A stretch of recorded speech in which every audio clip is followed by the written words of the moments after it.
Hey guys, this is Roger from PRW Chassis Performance Center Racing Warehouse. Got a chance to sit down with the guys from Triple-R Racing after their win at Hickory a couple weeks ago. They work right here out of the shop, so hope you guys enjoy it. It's good to talk to these two young guys, man. They just started this thing a little while ago and having a good bit of success early. Hope you enjoy it. Let us know if you want to hear something or see something different. Once again, super busy. Thank you to everybody. All the great stuff.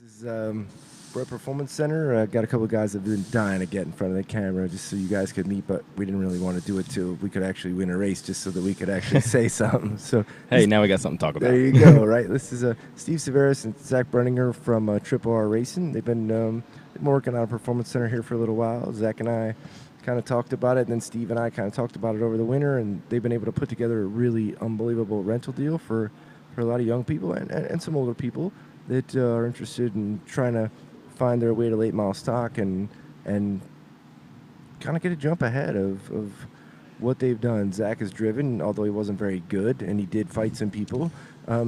Steve's had some real good success with Dale Juniors and actually just a really smart guy. So thanks for coming.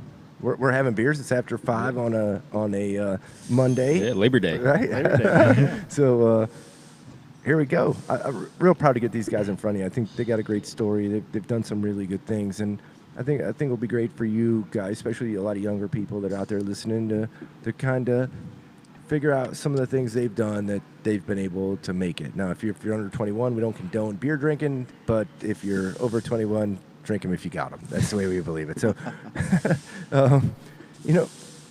let's start with Zach. Zach kind of did his own deal driving limiteds for a little while. I'm sure people earlier on, I've had him around the show and on the show quite a bit over the last little bit. And, we're bringing the show back after a little 3 or 4 month hiatus where we weren't able to do it just because we were pretty covered up. But now we got a bunch of good things that we'd like to talk about. And I think this is a good time for us to bring it back. So tell us, what was your vision? Did you think you'd get the W this early?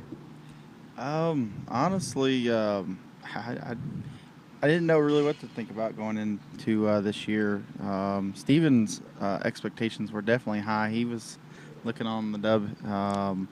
I just wanted to have a solid year, and I was not surprised because of how well we've been running, but definitely grateful that it did come because it was a lot of close races, the 3 wide with Josh and Millington, and racing with those guys. It's not your average Saturday night crowd. That's your premier late model stock guys right there. Right. So that's it. With the coronavirus stuff kind of going on, it really, there's not a whole lot of places to race. So a lot of the good guys are coming to the place that is racing, which is Hickory Motor Speedway, and that's where we're at right now. So it definitely made it a little bit harder this year, but I think it's helping Sam. I think it's helping our program.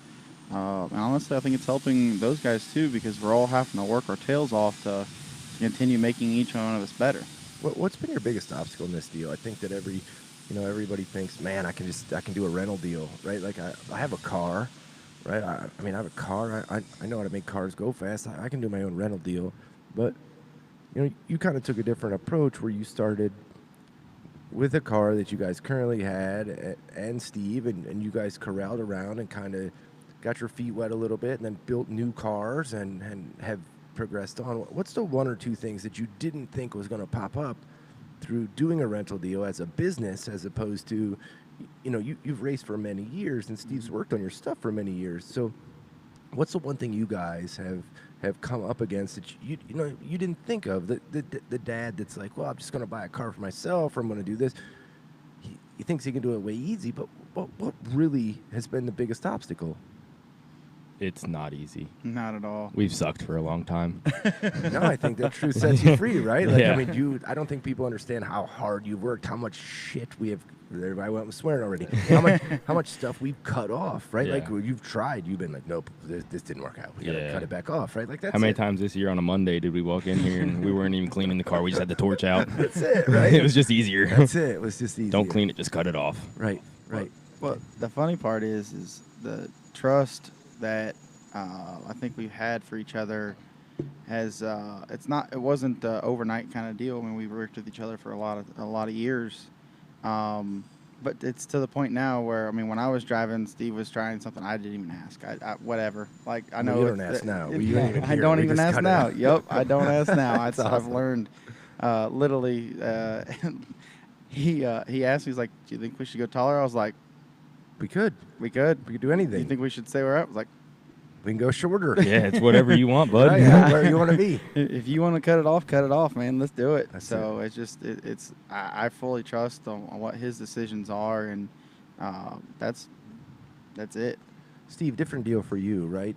Coming from more of a cup or nationwide or truck style background where, driver very seasoned, multiple wins, multiple championships to a young guy, right? Like a new car, not that you weren't familiar with it because you were through doing this stuff with him, but new all around scenery and still able to duplicate the result. Not to the extent yet, right? Like, we're not taking on that you've won 35 races or anything crazy like that, but interesting that you, in a short period of time, been able to really duplicate what's happening with a completely different set of circumstances. Tell us about it. I mean, it's still a struggle, right? I mean, it's not like you're just falling out of the sky for you. No, I mean, it's tough. It was down there. I really didn't get to work with Josh a whole lot. I mainly worked more with the rental kids and stuff. Sure. And I learned Pro or con working with the rental kids? I think pro, because I still had Josh in the background. Yes. We still. You guys are still buddies, If we right? got out 100%. and I talked to him almost every day still. But Sure. if we got out in left field, we always got to go back and be like, "Hey, Josh, what'd you do to your car?" Sure. And then it brought us right back in. But I think I learned more from Schaefer. Yeah? Because just going down there in the corner watching the car, and he had the sense that if the car was good, just don't touch it. Right. And Composed that's where guy too. Yeah. Schaefer. Composed. I mean, always strong hands. You never barely. I don't think I've ever seen Schaefer out of line. I mean, I've seen him get spooled up. Yeah, but he I've never gets seen him mad and Yeah, stuff, but I've but never seen him get. he never gets in a point where it's like, man, I just don't know what to do. Right. And I mean, I've had that happen to me a couple times this year. But you just got to sit back and make a decision, and you make your bed, you lay in it. If it sucks, you just got to say, man, we sucked. I'll do better next time. Yeah, that's it. That's it. You guys have been through definitely a bunch of different things. I don't know how many people talk about or know about. You've been close a couple times and had motor failures and everything stupid that could happen in a season happen. And tell us about dealing with parents through things like that. Parents like his parents are not in the racing world, right? So different game, meaning they they're not all familiar with exactly the things that are going on or the things that may happen here in the next little bit. So tell us a little bit about how that's been. How do you bridge that gap with parents that mom or dad may not have come from a racing family, just like I didn't, just like you didn't. Mm-hmm. Just Steve's dad is pindered in a little bit He of does everything, whatever the hell he right? can. 100%. But overall, like, that's a big thing to, I think, mentoring these young people, especially quarter midget and legend car kids. Is not all of their fathers or mothers have been from racing backgrounds. Tell us, kind of how that helps you, right? Like you're not from a racing deal. You as a young kid latched on to some racing deals, Mm-hmm. right?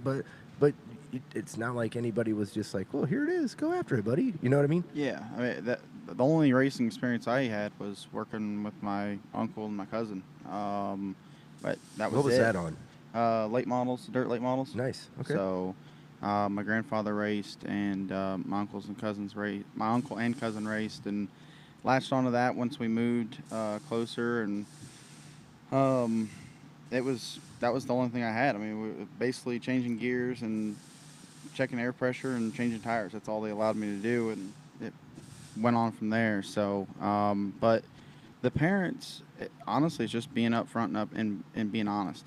Not trying to be sneak something out the back door. Not trying to sneak something by them. Just being upfront has been the biggest thing. The motor, when the motor popped, it was my fault. I basically, the motor was running hot. We brought them in, checked the engine with the exterior thermometer, and it all said 200 or 210. So we thought it was fine. Let it eat, and it wasn't. It ran 29 laps, 300 plus degrees. So it was 5 laps short from a first win. It was bad. So and I had to eat that. But I think just being honest and being upfront and being as transparent as possible is kind of what helps that. And fast race cars always help that. No, it's true, right? Like speed cures a lot, right? A lot. From a mechanical side, like I want you guys to get to know these two guys just because they play such different roles. So I've had the opportunity to sit back for the last 9 or 10 months now and really be able to interact with them every day, with them being in the shop. And it's weird because I've now become the elder statesman to, I don't know if we should go that far, right? Like, I don't know. And I... Well, let's just point out that at the beginning, Roger was like, "Oh, fuck, it's a chassis shop. We can do whatever we want." I did. I will say that. I did that, yes. I think the way they handle things is great. I get to be in front of a lot of different businesses, and I get to see how those businesses function. And you know, I've said this many, many times over the course of these shows, is that I'm a student of the game. I'm not necessarily the smartest. I hope to not be the dumbest, but I like to figure out how things work ever since I've been a young boy. And these gentlemen have something that's really intriguing to me. It's really intriguing for the simple fact that they all have their own roles. Zippy he works his way into a third-party role, and Performance Center as a whole is kind of that way, right? Like everybody has their own thing. Like Marlo, he bends the cages for us. We talk about where we're going to move points around. We each do different things with made to great. You can't see, but we have another Zach who's off camera that's taking care of all of our media stuff. So we all kind of have our things to where we all mesh around each other great. And they do something that's really intriguing. Zach handles most of the parent interaction. It's not that Steve doesn't, but most of the time the parent calls Zach to find out what's happening, what's this, what's that, and it leaves Steve to be able to work very diligently on a lot of the things. Sometimes I think, what in the hell is this kid doing over there? They've been on scales for 4 hours, right? So I roam over there and see what he's got and blah, blah, blah.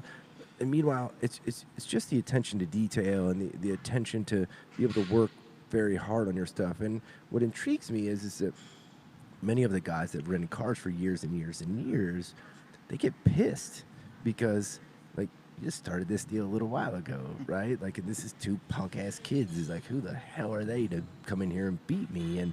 And I know you take that on as a little bit of a challenge, but it's got to be hard, right? Like, it's got to be hard knowing you shouldn't deserve this, you don't deserve this, you're not where you should be. And I just want more people in more positions with young people to realize, like, it's just work.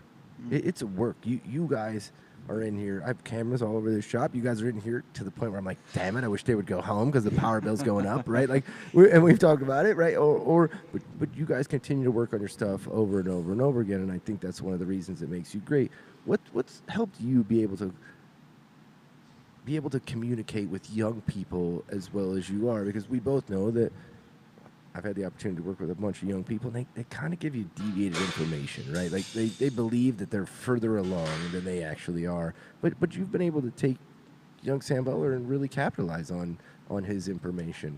Not that his information is bad, but let's face it, he's got 13 races or whatever. It's not like he's telling you every little tiny thing that he just can't have that much information yet, right? I mean, I will say for him to only have, what is it, week 16 now? Yeah, To only have 16 weeks of late model racing under his belt, he does do really well. I'd say experience is the biggest thing because, I mean, for the past 6 years down there, I've been listening to, between William Byron, Christian Eckes, Anthony Alfredo, Sam Mayer. I've heard a lot of kids talk.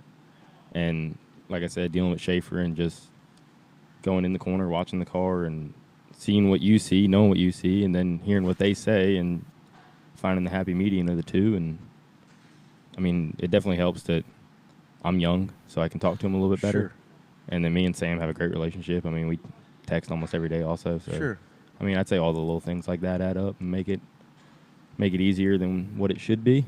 If you were to have kids right now, I know that Zach has a son, and That's a trick question. I wouldn't have kids right yeah, now. right. But what I'm saying to you is, like, what advice do you give to a parent, right? Like, there's a lot of parents right now that are going to watch this that are quarter midget or legend car racing or mini sprints or micro 600, just because that's the area I'm from. A lot of those younger guys, and I've kind of really made it a mission through some USAC mentorship and some different things that I want to try to give these young people the keys that they deserve. I can't imagine. Well, I can imagine. This is what it amounts to. I got so much insight when I took my son, who wants to play lacrosse, and I took him to a world that I know nothing about. I know nothing. Like, I don't know one-handed check. Like, I don't know what you're talking about. I don't know what is happening. And I was able to find some mentorship through James Brugger, who's a championship coach. He kind of pulled me along. And I think these are the times where we need to do the best that we can do to try to find out where we can. What would you tell that mother and father that are, they have a 13-year-old Johnny or little Susan, and she has aspirations to race, and I mean, there's nobody that can deny that you're doing a great job of it. You just won one of the larger late model stock car races with a young man that's a rookie. Like, what would you reach out and tell them? How can they better prepare their son or daughter to come race for Triple R Racing? Probably the same thing that you did with your kid when you went lacrosse. Is you said you knew nothing about it, so you let the coach handle it. Yeah. Just, I mean, whether you're with us or Lee Falk or Nelson Motorsports or Junior Motorsports or whoever, just, I mean, those guys, they're all really good, and they do this for a living. They know what they're doing, so just listen to them. They're not going to steer you wrong. Yeah.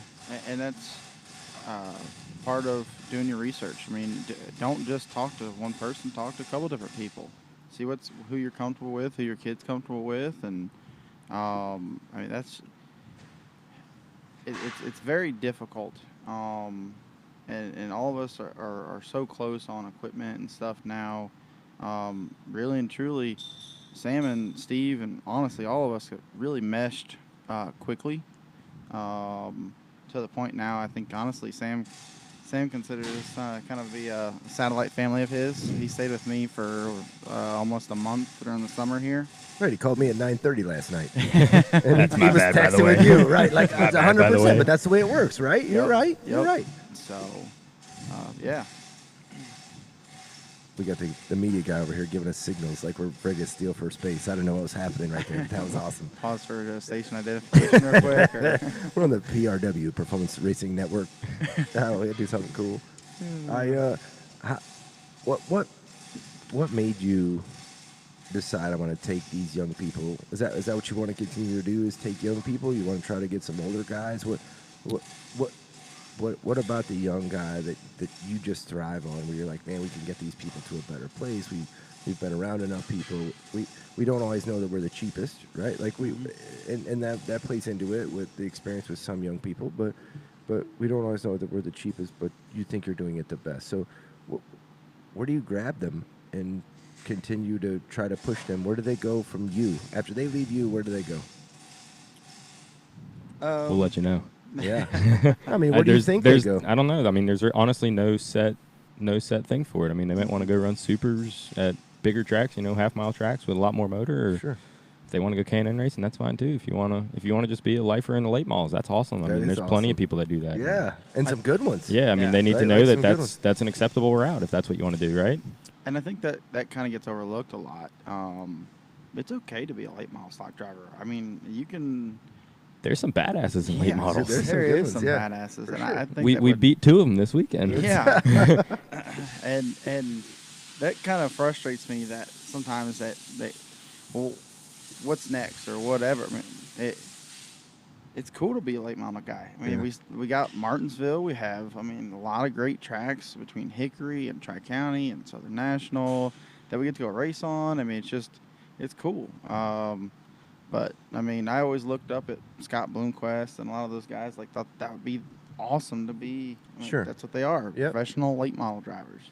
Yeah. So, It's same level. I mean, Mhm. the dirt guys, they kind of get to go everywhere. Where late model stocks, we're kind of quarantined to our little area, but it's same level. I mean, Yep. Josh Berry, he's been racing these things for 10 years. Right. I'd say he's a professional late model racer, but he's a damn good one, right? He is a Yep. damn good one for sure. What would you say that the biggest problem with the corona has been for you, right? Like, it's affected everybody different. Everybody's got their own story of how it works and how what's happened and blah, blah, blah, blah, blah. But you guys as a startup company, right, with all new everything, with a young driver, how have you dealt with it? How have you dealt with the coronavirus, the changes and everything else? The first problem was our kid was quarantined to Indiana for a little while.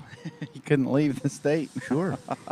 But after things started kind of getting a little less restrictive, the track opened up. Hickory did. That's one that we were planning on racing all year. We lost, I don't know, like 6 or 7, 8 races there during that time period. But thankfully, that the track opened up. It was able to operate without fans. Unfortunately, we want them back when we can, when they're allowed. But yeah, it was tough there for a little bit. We didn't know really what was going to happen or what to do. Yeah, I mean, from all angles, right? Like, I'm fortunate enough that I get to see you guys a lot, but I think there was a lot of different racers that just really didn't know, which way to go about it. Because you guys both use such different roles, is it difficult to try to conspire together to do different things? I mean, you take care of more of the finances and more of the day-to-day things, and Steve continues to plug away on the cars. He's in here early in the morning and out of here late at night, and mostly just working on the cars. And has that been any kind of a problem as to try to work those two things? Because we both know that speed costs money, and from a business perspective, you have to be profitable. I think that's what a lot of dads sit home and think about it. They think, man, I could buy my own cars and I could do these things myself. But at the end of the day, I think that you give them a step ahead in knowledge perspective, and although it may look like up front it's a little more money than what they would probably spend to do it themselves, over the course of 2 or 3 years of them being able to fast track, that certainly has to become worth it and have some value. Yes. Yeah, because I I sucked my first year and a half of racing. I had to put in the hours of sucking, and I think that's where some people unfortunately don't put those hours in. I made all the wrong decisions, every one of them. If there was a wrong decision I made, I tackled it full force. But you got to. Yes, Yeah. that's I something mean, I think you learn 100%. Yeah, that's how you do it, That's right? it. So what we do is like you said, fast track. We've made the mistakes, so we know what not to do, and that can definitely help. And that's honestly Sam. I mean, he didn't make any bad decisions. He went with us. He trusted us, and Well, I've cars were seen good. Sam make a lot of bad decisions, Yeah. just so we're clear. It's usually in the first race, not the second. I can get away I've with seen that. him make some bad ones Friday night. It's all part of the deal, right? Like, that's just part of the gig. Yeah, but that's that's it though.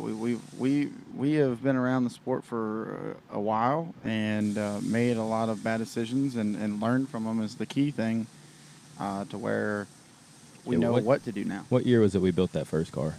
Is that 2016? Yeah. Yeah. Yeah, Yes. so I mean we're 4 years into these cars, and granted, we got Cut, a good chop, rebuild. yeah we got a good piece the first time, but we steadily whittled away at it, and Yeah, I for feel sure. like we've got something now that we can take to almost every track and Yeah. be competitive.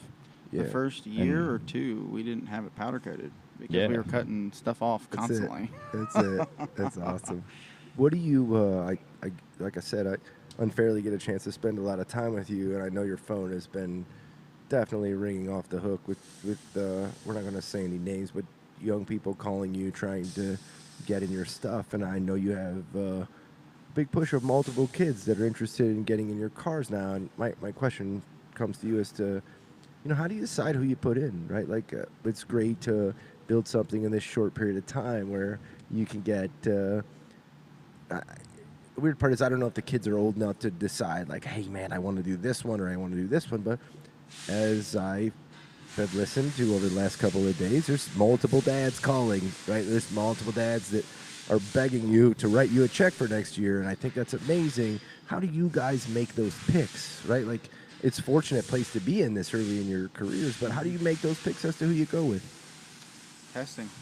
Yeah, we try and take them testing. You can compare, but honestly, it's a crapshoot. I mean, we got so fortunate and lucky with Sam this year that he just happened to be very coachable, and he turned out to be pretty damn good. But yeah, we take them testing. Normally, if you got pretty good speed out the gate, you're going to be all right. And if you suck, you suck. But every once in a while, there's one that sucks that just happens to learn also. Yeah. And they turn out to be pretty damn good. How big did the parents play a role? Pretty big. Yeah. Pretty big. If the parents are a pain in the ass, it makes the a kid different dialogue to it, right? 90% of the time, you always like the kid. Yep. And the hard part with that, I mean, like you said, sometimes you have somebody that sucks at first, but then finally gets the hang of it. And the best thing I think we did was be honest. Honestly, at the beginning of the year, Steve told him, look, the way this learning curve normally happens is you're going to be good right out of the gate, and because you're modest, you're timid. You get going and you get a little more confident, and you start going downhill. And that happened to Sam. And when it happened, Steve called him out and said, look, this is what's going to happen. And I told you it was going to happen. It did. Now it's up to you to put in the work to let's get back to where we need to be. And because that was said, I think that learning curve lasted a couple weeks instead of a couple months. Sure. So that was honestly huge, I think. And that's part of being transparent and upfront. How have you guys combated, like, I get to hear so many different sides to so many of these stories, and I think it's amazing, but how have you combated the fact of, so you find this Sam Butler kid, this young kid, comes out of a legend car deal, and young we mean 17, right? Like 16, Yeah, 17, 16 right now. So comes out of this deal, and nobody knows who he is, and a bunch of people think they got him signed to a bunch of different things, and the whole time you're dealing with the parents, and you go this way, and now he is what you think he is, and you run really good, built this great foundation underneath him. Now you start winning races, and now the wolves come from everywhere, right? Like, people that didn't know who Sam was, people that didn't know this, people that didn't know this, just give me the money and we'll do X, Y, and Z. Like, how is a new business? Because I have to tell you, you guys are somewhat more mature about this than I was, because as a young guy in business, I was like, I'll fight everybody. Like, let's go, right? And you guys take a little different approach when you just, you're confident in your stuff, you know what you have, but tell me about dealing with that, right? Like, that has to be unsettling to know that, also a compliment, right? But also unsettling to know that there's some very top-notch teams out there that are definitely stalking what you're trying to do. It happens. I mean, like, I don't know, before we started this whole deal, I would always tell Big Guy here that, look, if anyone ever comes to you and says, hey, I want you to drive my car, fucking do it. Yeah, but he wasn't no good, dude. Yeah. That's because you knew. You hedged. You were like, ain't nobody letting him drive. He drove one or two. But, I mean, either he's going to jump in that car and it's going to be better, and he's going to come back and say, look, we got to work on our shit. Yes. Or he's going to jump in that car and be like, I think our stuff's a little bit better. We're doing all right. Yeah. And that's kind of like, it goes back to what he said about being transparent. He's just telling the parents, it's up to you, but, we're here. Let us know if you need any help. We'll definitely tell you what we think. Yep. Transparency just definitely seems to be the all-around key, especially for, I think the racing world forgets a lot that most of these parents that are able to afford to do what we do are not stupid, right? They've worked, they have great businesses, or are involved. Chances are they can afford it because they're very smart people. That's exactly right. So, I mean, I definitely appreciate your transparency. Why the no limiteds? I think that's something that doesn't get spoke about a lot. There's a lot of rental car deals, including one of them that was in here earlier today. So they'd rather start their kids in limiteds, and you guys, took a big leap out there with Sam and just dropped him right in the late model deal. And I've secretly heard other rumblings that you've talked to younger people and definitely think that late model deal is why. What do you think about the late model deal makes it so much special, where a young guy or young gal should definitely probably try in the areas that you're in to jump right into that late model gig? I mean, the biggest thing, honestly, is just if you can afford it or not. But much past that, I'd say it's just the people you're racing.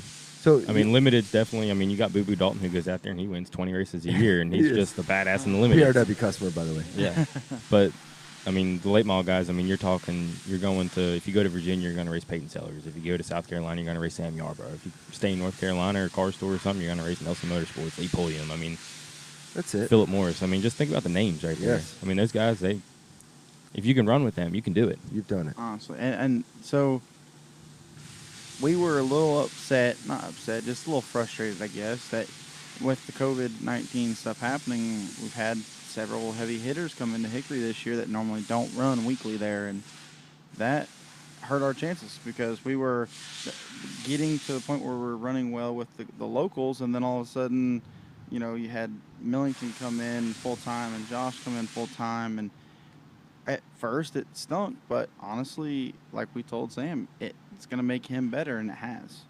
Sure. So if you go up against the best and beat him, you did something. I mean, and not to take anything away from those limited guys. I mean, there's. I mean, like you ran limited. There you I didn't go. see you winning every week. Right, Yeah, that's yeah, it, right? Like, exactly. it's tough. It's tough. Right. Every division has that. It's not an easy gig, and winning's not.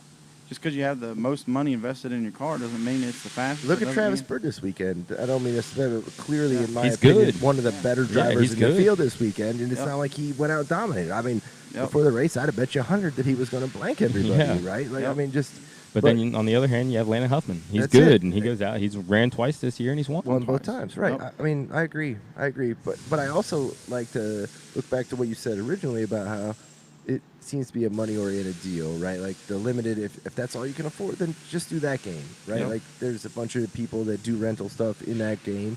Great. Maybe there'll be some point where you guys like to go that way with a person that maybe be that way, but right now you're just rather stick to late model stock. Yeah, I mean, and like you said there, I mean, if limited's what you can afford, honestly, just bite the bullet, get your own equipment, and suck for 2 years, but you'll have fun for 10 more. For sure. You know, if you just go and pay somebody to run limited, and unless you plan on moving up to late model, if you're just going to run limited, just Do your own. do it on your own. It'll be Yeah. way more fun. And that's honestly where, That's how we got started. yeah. For sure. I mean, it is an expensive game to play, but that's where advertising dollars comes in, and that's where I think a lot of these young kids need to realize they need to focus, and I wish I would have. They need to focus just as much on the racing and the driving, but even as much or more on how to market themselves, how to become marketable, how to become somebody that can represent a company well. And that's how you, I mean, because anything up higher than this, that's what you got to do. Yeah. I mean, that's my opinion totally. I've beat and beat and beat and beat probably to the effect of too far. Just that I think parents in general need to, instead of telling little Billy how to drive, they just need to find the marketing bucks, right? Like there's plenty of people that can explain to little Billy how to drive. You just got to figure out how to find the marketing dollars. It doesn't have to always be yours. You know, I think there's a lot of companies out there that are willing to give some help. I think the biggest thing that I can't figure out is so many people just don't ask. Yeah. Just ask. Just ask. You never know until you ask. And if you ask and they say no, great. Go to the next one. You lost nothing. Some Gary Vee shit right there. Well, I love Gary Vee, right? But it's the truth, right? You just never know unless you ask. And I know that now at this point in time in my career, I'm very cognizant to the people that do ask because, like, so many people don't. You know, there's a lot of people that don't say anything. There's a lot of people that do ask, and there's a lot of people that ask with great intentions. And, you know, you can't help everybody, but you definitely try to do the best you can do. And I think it's all about trying to put people in the right positions. What do you say to a guy that's his mom and dad probably don't have as much money as he wished they would, but he really wants this dream. He's from Missouri, and he's raced with Stremme, let's say, right? All to him. So he's raced with Stremme, some dirt cars at UMP modified or IMCA modified, whatever he does, and they're like, now I want to come to Hickory. What advice do you give them? Let's back it up. You're from Michigan. You race IMCA cars, so none of us know you. Right? Illinois, yeah. Yeah, Illinois. Right? Like, so Same place. right. What do you want to do? Like, how do you? What do you give that guy for knowledge that you know that he doesn't know? Is it bring $500,000? Is it only about the money? Is it hey, your son needs to be fit, he needs to be a smart racer, he needs to understand the little things that happen, because it takes all those things to win, right? Like, so what in your opinion is the largest thing that they can do? I mean, I'd say in that case, it's just provide a good car. I mean, if that's the case, then he's been running those things with Scrammy. He probably understands racing. He understands, the lingo and the mindset it takes to be good, and he probably understands how to be smart and not put your nose in the wrong spot and put it in where it needs to be. So at that point, he probably just needs a good car and some laps. Yeah. And the advertising dollars. So that's, like you said, that you gotta stay on top of that. That's the one thing that I think is the most. People don't expect that. They think if you're good, if you can win some races, somebody will pick you up. Right. It's not 1989 anymore, unfortunately. Right. There's a lot of great drivers in the United States right now. Oh wow, that was nice. That was awesome.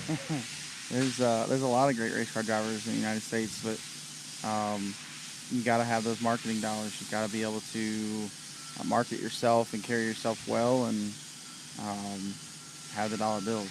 I mean, you guys aren't necessarily in that marketing area, so I think it's a great question to ask you, because you guys are in the mechanical teaching, trying to get wins type area for younger people. But I get asked almost daily, if not weekly, what is the best? I'm kind of setting you up because I already know you're. This is an awesome interview. When you know these guys like this, you can set them up right, left. What do you think about them guys? Right? There's a lot of middlemen guys. There's a lot of middlemen guys that promise they're going to do X or they're going to do Y. We're not going to name any of them, or organizations, right? Like, and we're not here to bash on any of them. But what do you, if you can go direct to consumer, right? We laugh at lunch or different things about how the internet is allowing us to go direct to the consumer. We don't have to put it in a grocery store. We don't have to put it in Walmart. We can go direct to them through a website, through us. So what do you tell them? I mean, are they needed? Is that middleman guy enough of a bonus? Is there help from him? Does he do good? Is the ability to provide you 500 hero cards worth $25,000? Like, I just think they need to save every dollar that they can, right, to make it where they need to go. And that's so. Don't ever turn down help with it. As far as if somebody says wants to help, that as much help as you get, the better. But you're better off doing it yourself. Yeah. The more you can do yourself, the more when you get in front of somebody, they want to talk to you. They don't want to talk to somebody that's representing you. They want to talk to the person on who they're doing this deal with, and on who's actually getting, who's representing their brand. So. I heard a great analogy about that this morning. Oh man, and Let's go. I have to Let's repeat go. it. My man he's looking like he's ready. Arms are up. I wish you could see. So having the middleman is like being in high school and saying, "Hey Zach, man, that chick over there is cute. Go tell her I like her a lot." That's it, right? You know what happens with that normally, right? Just go do it yourself. I normally get her, and then you end up sitting there. In normal cases, but not this case. If you go do it yourself, you're going to get that girl 9 out of 10 times. That's it. And thankfully, your wife Sam is blind, because otherwise, that's the only. Hey, look, I've been hanging out with him for a while. I'd have had her a long time ago if she wasn't. That's the only reason we can figure out that she's still hanging around. Steve has evacuated to get a couple more cocktails. The biggest question for you is, man, did you think it would take off this far? Right? Like, did you think, you and I sat here on that couch a year ago, and you're like, man, I'm thinking about putting this together. Do you think I'm crazy? What do you think? Blah, blah, blah, blah, blah. And we laughed and joked and whatever. But really, on the top side of it, did you think that the success would come this soon? Yes. Only because of the people we had around us. With you and with Steve. And that's the reason I wanted to do it. I wholeheartedly believed that we could do this just as good, if not better, than everybody else. We just needed to put the right pieces in the right place, and it's happened. I am not the smartest when it comes to setting up a car, but Steve is, and I'm not afraid to talk to a lot of people, so I go talk, and it's just kind of one of those things that we have, like you said, our spots, our positions, and I knew we could do it. We needed to get to that point. So Tell us, Steve, about kind of what goes through your mind, right? Like, I wish, so I've many times thought that I wish I could have shown you the day being you sat in here. It was like 8 o'clock. I remember you came up and we were talking about car stuff and blah, blah, blah. And I thought, I was never so proud because here was a man that was giving up a position that most people would have given their right arm, possibly their left leg, for, right, to have this position. And here you were cautiously optimistic in the fact of, like, you just believed in yourself wholeheartedly, and I applaud that from the fact of, like, you gave up a pretty neat deal, right? And with no guarantee. We all know this dude can be a winga-dinga sometimes. We all love him to death.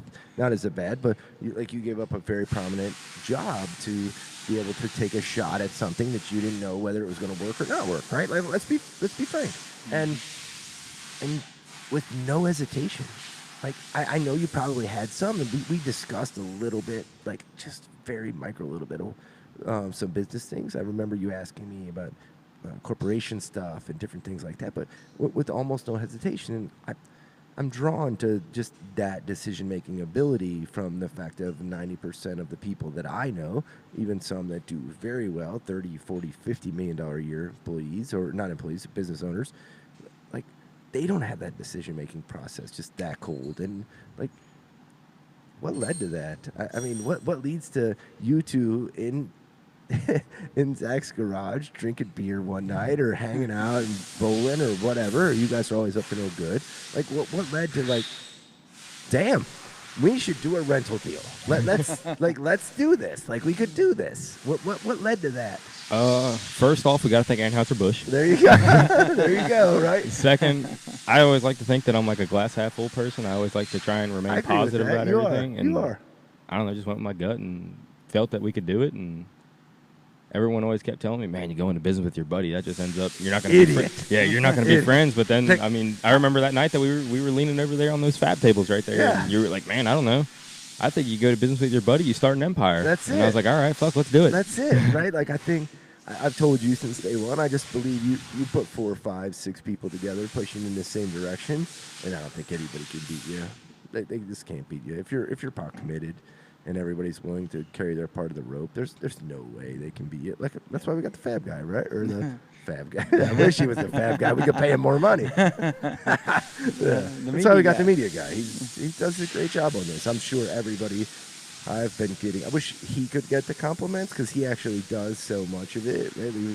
He does all of ours too. Let's not forget that. Yeah, we put some great stuff together, and we have a bunch of other great stuff that I think you guys are going to like to see. Going to do some body hanging videos about how to hang this new body, how to make some rockers, how to make crush panels, how to bump cars. We understand now that there's so many little things that you guys could benefit from that we're going to definitely take a couple minutes and try to get some stuff on video that you can help yourselves with, and it doesn't even have to be on Performance Center cars. I just think there's not enough teaching that goes on in late model stock. You know, I was telling them a little while ago, I for 10 years I never put any pictures of anything up, and I think that was the wrong move. I think that I probably shortchanged many of you that would have liked to see great things, but I was holding on to them, and I think you deserve to see them. So we'll go ahead and start to show you some other things, and if you get time and want to swing by at any point, definitely do so. We can show you whatever. The 81 guys, they have the Sneaky Pete covers on their car over there. Yeah, thanks to Dylan Wilson. Dylan Wilson at One Design. Right, they put some Sneaky Pete covers on their stuff. But I think we just got our first sponsor.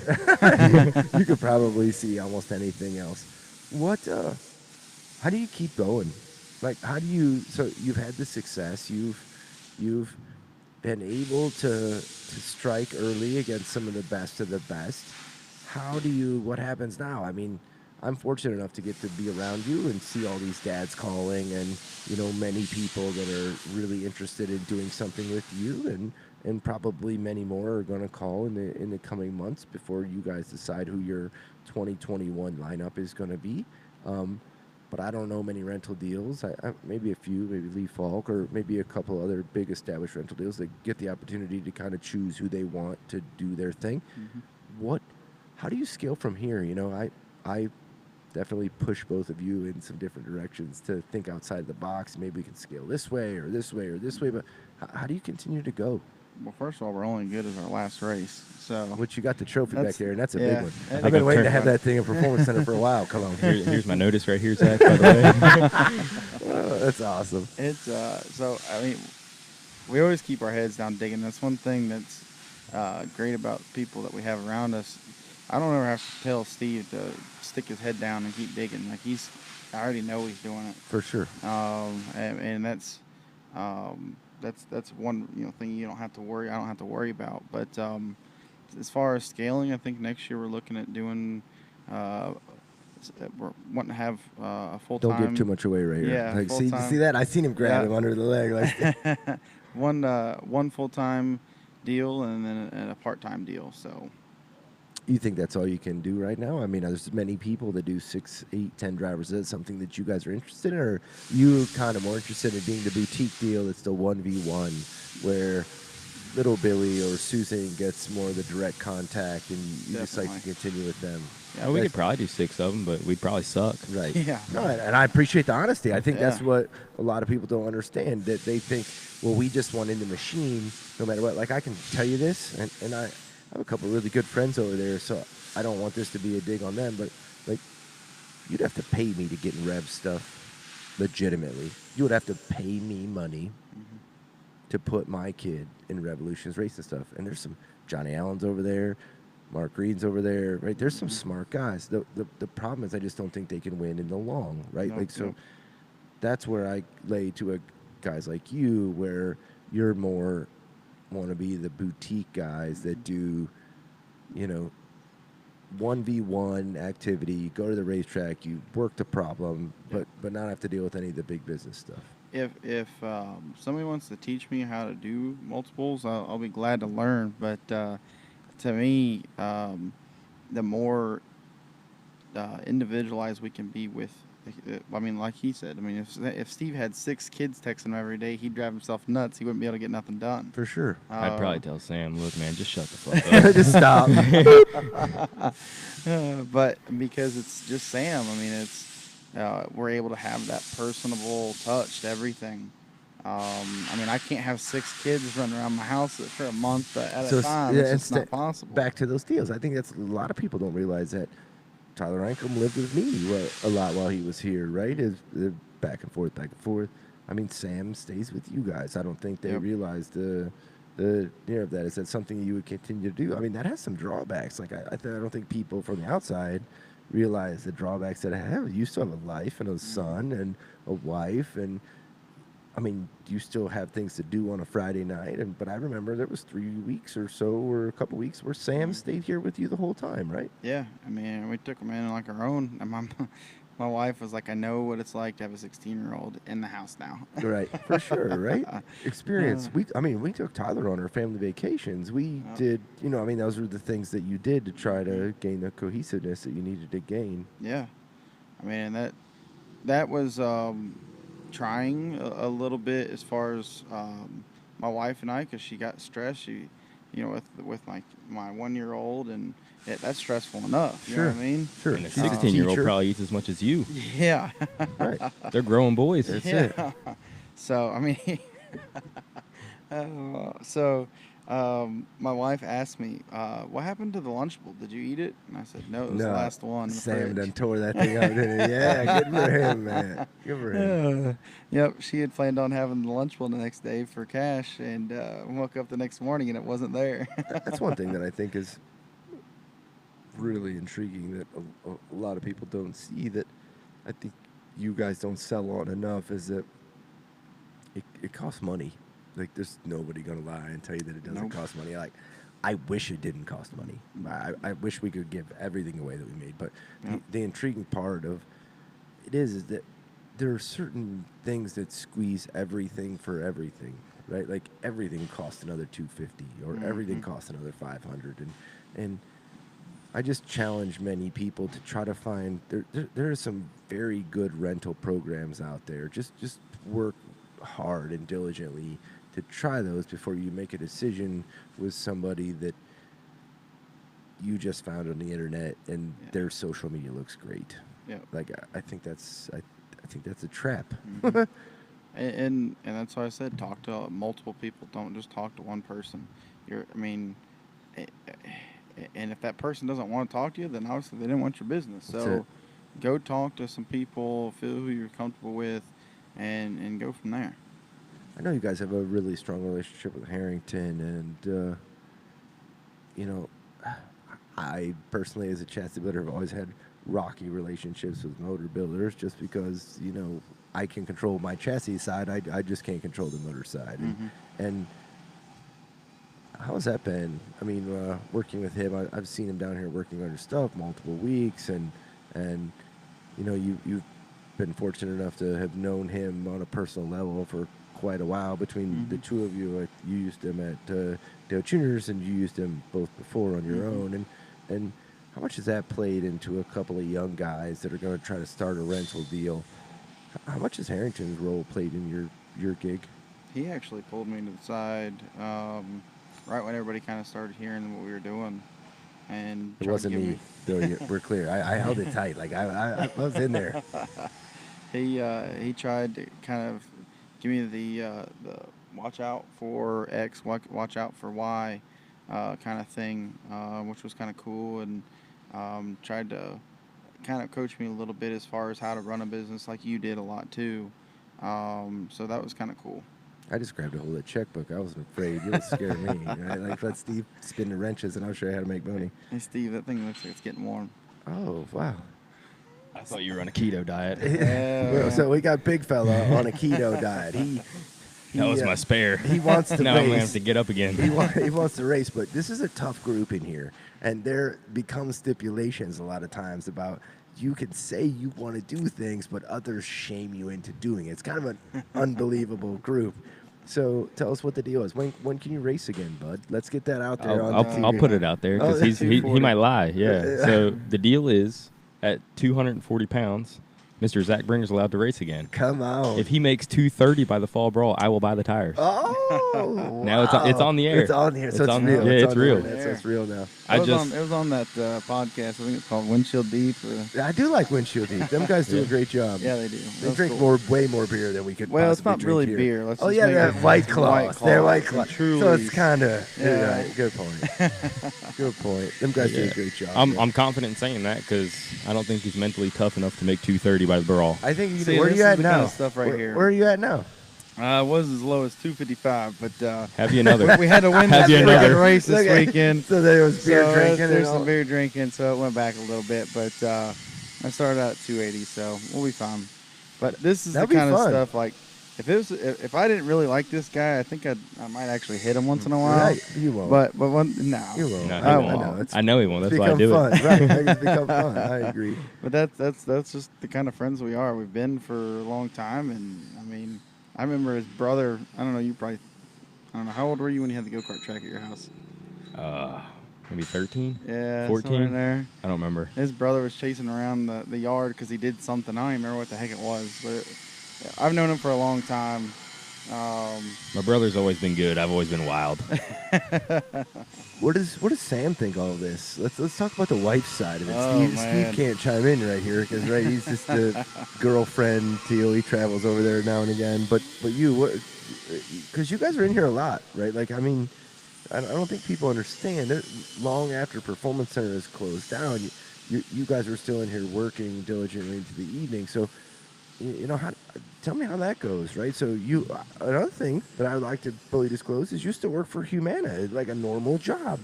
Quite a few hours a week selling insurance. So how have you been able to juggle all that? It's tough, and that's why, like I said, it's great to have the great people behind me with Steve and Zach and being here, and you guys. Roger's peaced out for a second. Here you go. Needs a curse. A 2-year-old curse. Or a year old? Is there a year old? Yeah, it's only a year old. Throwback race. Yeah. Throwback course. Year and like 2 months now, so we're almost out of them. Nobody drinks that. It's terrible. That's why they're that year old. Oh, Sorry about that. crispy. I got delayed there. I apologize. What do you think's next? Right? You finally won this first race like 12 races in because I'm such a mean guy, right? Like, you finally got one. That's what Sam thinks you are. Yeah, I know. It's awesome, right? Like, what's next? Where do you keep going? You want a Jam Cars tour? Oh my gosh! Brian Murphy Brian Murphy walked in the door. What in the world? Stewart-Haas Racing, right? Holy so cow! Good. Can we get him on the show? Yeah, real we quick? can. Like, we'll just give him a mic and let him chime in on here. We'll right. figure it out. This is gonna happen. Murphy, you got a second here? Here, Murphy can sit down with me. Run the show. Come on, Murph will take over for a second. Yes. I want to ask him about his. Come on in. Talk to Zach and Steve about the great rental deal they got going. They won the Bobby Isaac, man. Doesn't matter. We just go crazy. Yeah. A special guest here, huh? Hold on, time out. Before we get started, so we were at lunch today, and we were talking about a story that you happen to be the star of. And Wow. yeah, so apparently there was a brand new, pretty red chassis back here that you tipped some lacquer thinner over and then caught on fire. Oh. So we were, I was working on a brand new car, and I had a 5-gallon, I think it was a 5-gallon drum of lacquer thinner, and it was sitting right next to the car, and I just welding away on some things, and it happened to ignite. So, poof. Well, it was such a big explosion, it tipped over, and the lacquer thinner rolled underneath the car and just lit the whole thing on fire, burnt all the powder coat off. That's probably the most nervous I've ever been walking into my boss's office. He didn't have a smile like this on me, did he? Actually, no, it was, he's like, is everyone all right? Yeah. Okay, no problem. Just let's fix it, Yeah. So Maybe that's just how he is. yeah. How are you guys doing? Pretty good. How about yourself, man? Fantastic. Busy as ever. Hold on. Hold on. All three of us here have won a race this week. Yeah. Yeah. Yeah. Yeah. That's probably why he's here. Yeah. It's meant to be. Good. Very busy. Obviously, we're in the playoffs now, and things are ramped up. Like we talked before, I mean, people don't really understand how intense I think the Cup Series is, and right now there's nothing holding anything back. It's anything you can spend, anything you can do, all the hours you have to work to win this championship, and that's where we're at right now. And things are rolling very well for us. Harvick's just on fire right now, and even the rest of our cars are running really well. So I'm excited about Richmond this week and the rest of the playoffs. We're pretty much got one car locked into Phoenix, and it's always good to go to. I'm assuming that's Harvick? Yep, Harvick. I mean, All right, so here's my question. I wasn't going to say it, but since you said he's locked in, now I can feel like I'm not jinxing not it. totally locked in, but he's pretty locked in. I mean, we're going to have to Let's stumble just say pretty it's hard. Kevin, so Yeah. he'll be all right. Yeah. All right, are you going to bring that cool back window to Phoenix again? That's funny. That comes up quite a bit, but actually that wasn't intentional. That none of that.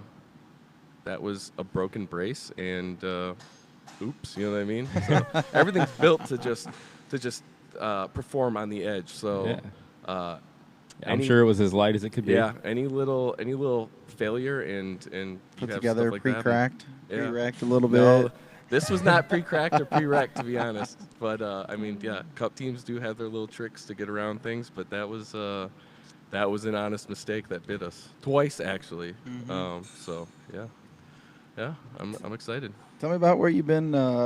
You do a lot of rock climbing, a lot of mountain climbing. Yeah, I got into that because I'm really fortunate to work in this business where we get to travel, we get to see a lot of different places around the country, and we also have a lot of I wouldn't say a lot of time, but we get to fly out a day early, so we have a day or two to go sightseeing, or some people go to bars and taste beer, some people go to concerts or sporting events. I just go out and hike and climb and things like that. So it's it's turned into quite the obsession. I just did a 35-mile trip this past weekend in North Carolina mountains, and it's a ton of fun to just test yourself and also show others, the outdoors. So it's a good time. Yeah, I want to say the last big one I followed maybe was like Washington State or something. Yep, did Mount Rainier actually about a year ago. Last week. That was my biggest trip, and right now I'm it all depends on the COVID deal, and I'm getting married in December, so Congrats, man. Congratulations. A lot of money's going into that, but I am planning a trip to Aconcagua in South America, hopefully next December. So that would be that's about 22,000 feet, so that would be a big one. So, Now, so how far do you go in a day? this Is there a past- certain distance where it's all okay? We did 2,000 feet of elevation. I got to take a break. You do have to acclimate a little bit once you get that high. You'll go up, let's say 2,000 or 3,000 feet.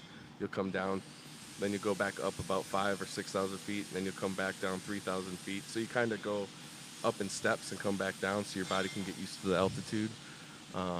So it all depends on how fit you are and how well your body just adapts to the altitude. So yeah. Yeah, tell me about your deal you got going on. Yeah, we Sam Butler. We found him. We talked last year at the shootout, and it kind of took off from there. We got him in a test in January, was it? No, I think our first one was December, Was it maybe December? November. And hopped in it and was good. Signed him for this year and ran 16 races now. COVID's kind of hurt everything, but kids come a long way, and cars are fast. And How do you like the difference between driving and also now crew chief or running a rental business where you're helping these drivers, perform a little better or move on to where they want to go? it's different for sure. Me and Steve had conversations for a long time just in the garage, and as long as we can make money in racing and just make a living, that's what we wanted to do. Yeah. I always wanted to race, always wanted it because that was what I enjoyed the most. But I was always worried about trying to get to the next step, and just realized like racing in period's fun. Absolutely. Late models are fun. Like just enjoy where you're at and enjoy what you're doing. And I was. And we decided that we wanted to help some other people accomplish their dreams and whatever that may be. That's kind of where this rental program came along, and we've kind of seen that there was a need to help some people along, and that's what we did. I mean, like for me, it was. I mean, Zach's done some start and park stuff for like Jimmy Means, and I'm sure that's great, and he was working his way towards his original goal. But I'm just so competitive driven. I just want to go out there and win. And obviously, if you're starting parking, you're taking yourself out of the race. Right. So Yeah. my whole deal is I want to be able to race and make a living and go after wins. Yeah, So what's the biggest challenge you've met so far? There's a lot, I'm sure. Yeah. Just being patient, I guess, this is a big one. Because I knew the car was good. I knew we were good. I knew Sam had the potential. First race with Sam, running really, really well. Like moving forward, but he was honestly, and he'll tell you, he was a featherless yard dart, man.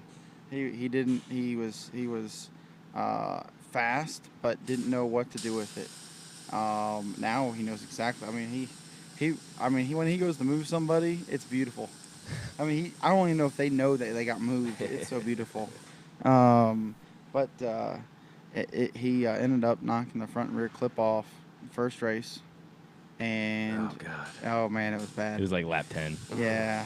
I was in a group text with him and Josh Berry, and I was like, either we're going to cause a big one or we're going to be in the big one. And about 10 laps later, I was like, well, we were a single car pileup. But it was still big. So, but what made me confident after that night was we had the car completely apart. Sam actually came to the shop afterwards. He was doing what he could. If we pointed him in a direction, he went that way and continued working. But we had front and rear chopped off, had it on the chassis jig, and I'm sorry, we had it ready. It was on for the stands, chassis. ready to grind the bars. Yep. And it was on the jig Monday morning at 8 a.m. No. Technically, it was on the ground. jig. Yeah, it was on the Sunday jig with the night. clip set on the jig Sunday night. Sunday evening. It But was Monday morning, they were welded. Yeah, Monday morning welded. So at 9 o'clock, we were assembling the car. That's awesome to see, like dedication like that from a driver as well. You know, Yeah. to come in and do that. So that's awesome. So I'd say one of the biggest things for you was, because I've worked with the young kids for a couple of years now, but we took Sam over there for the first test, and we just told him, all right, look, here's a car. Yeah. Here's the shift pattern. Yeah. When you're ready, hit fourth gear and go fast. Yep. Yeah. And it was like lap 2. He didn't even scuff tires. He was out there fourth gear, hammering on it, and he's Yep. sideways as fuck into the corner. And Zach's like, we need to bring him in, and I'm hitting him on the chest. I'm like, no, man. That's Let him awesome. Look, if he wrecks, he wrecks. Yeah. But it looks like he's got it.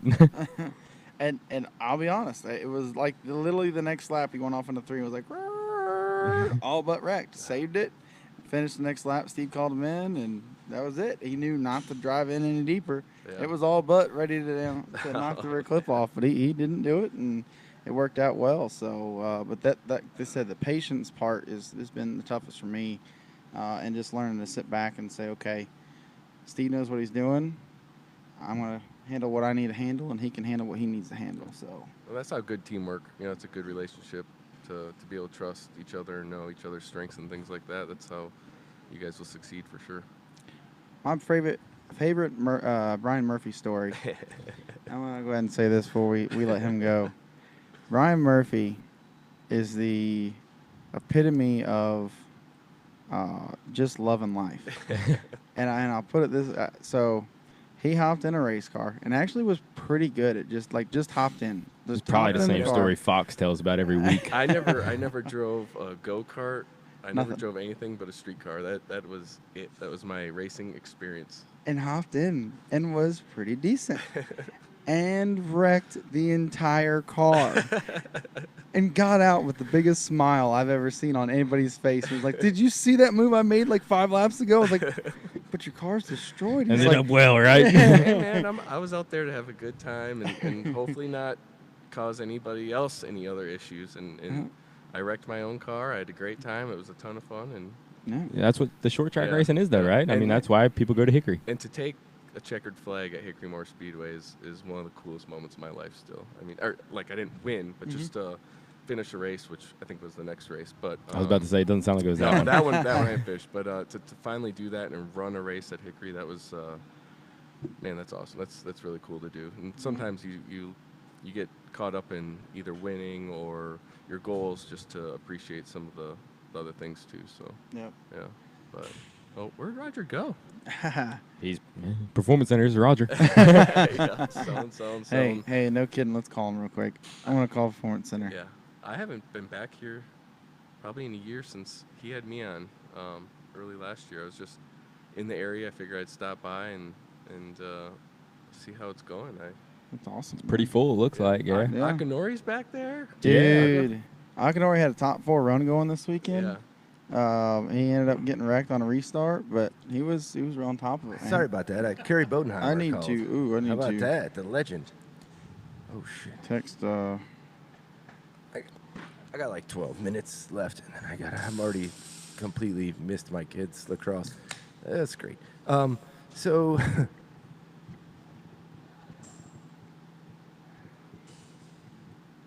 all you do is win.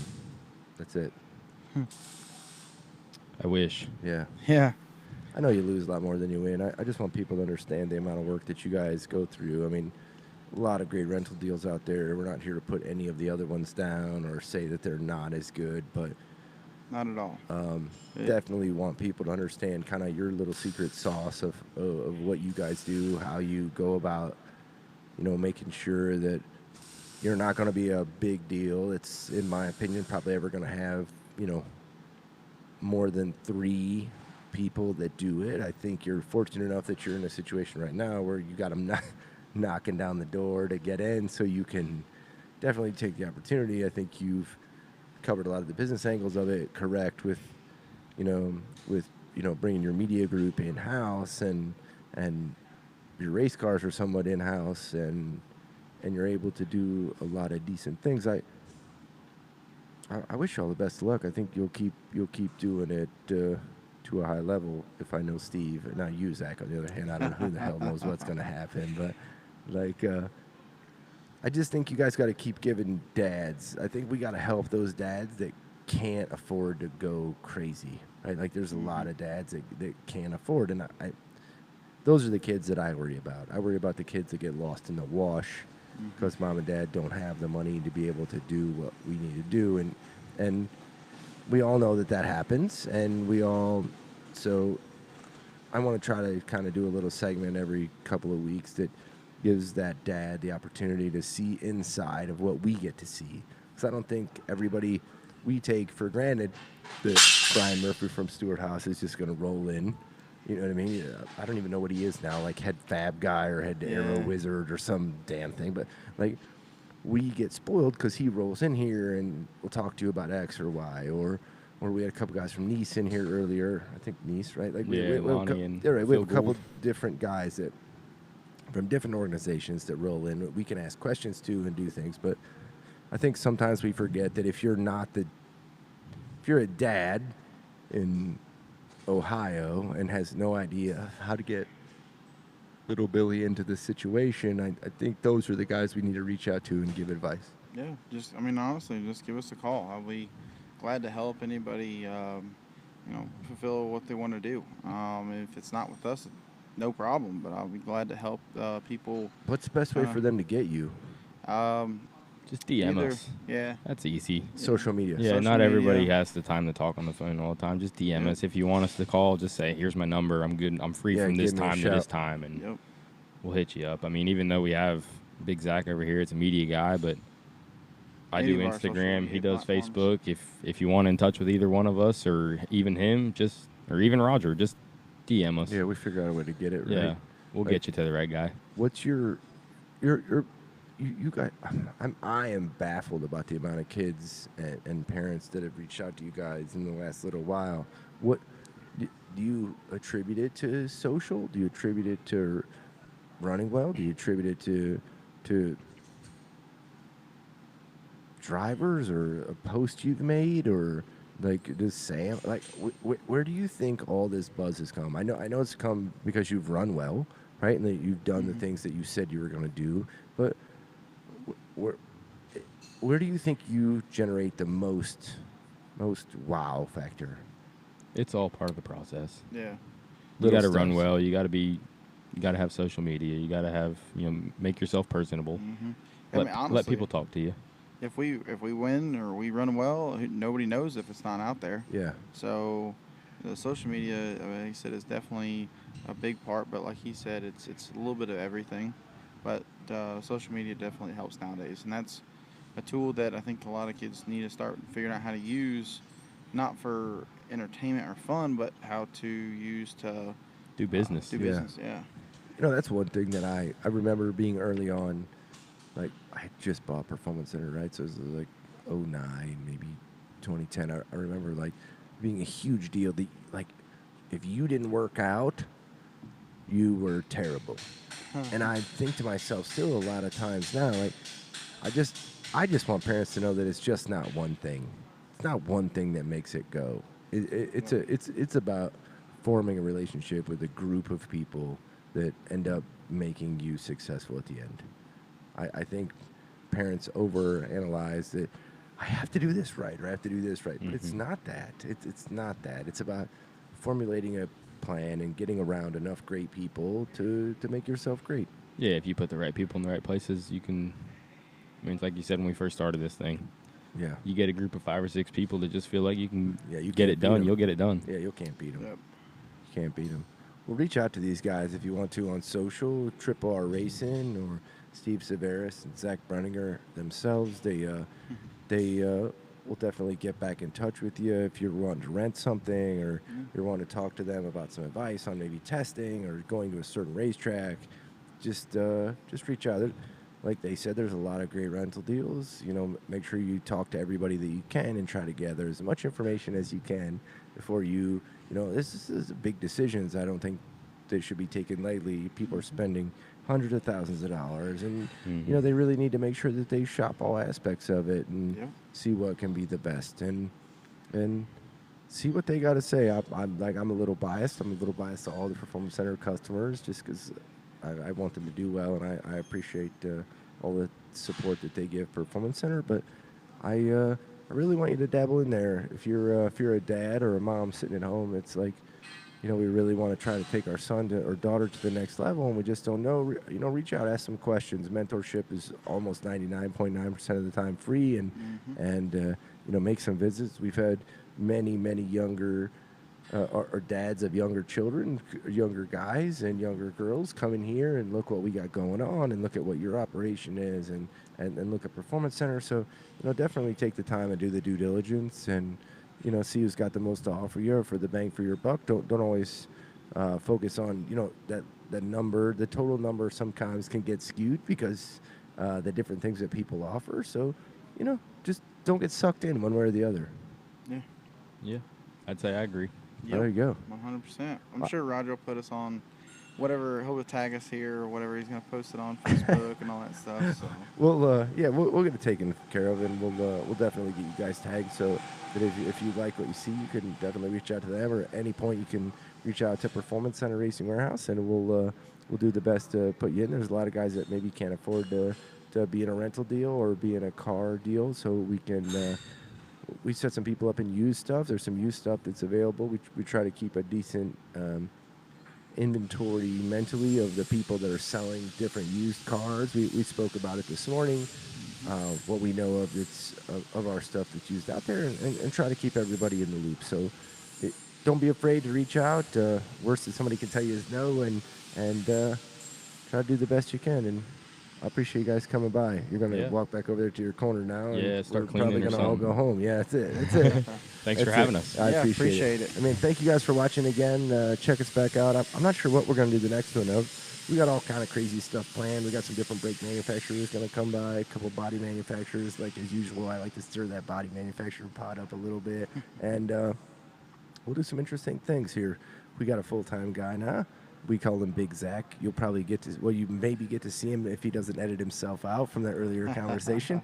And reach out to Brian Murphy, too, if you want to. He's a Stewart-Haas. He hasn't forgot where he's came from as far as being a big wheel over there. And he swings in here every once in a while and make sure that we're okay. So reach out to these people. The Internet's a great tool to be able to talk to people that you probably wouldn't get a chance to talk to.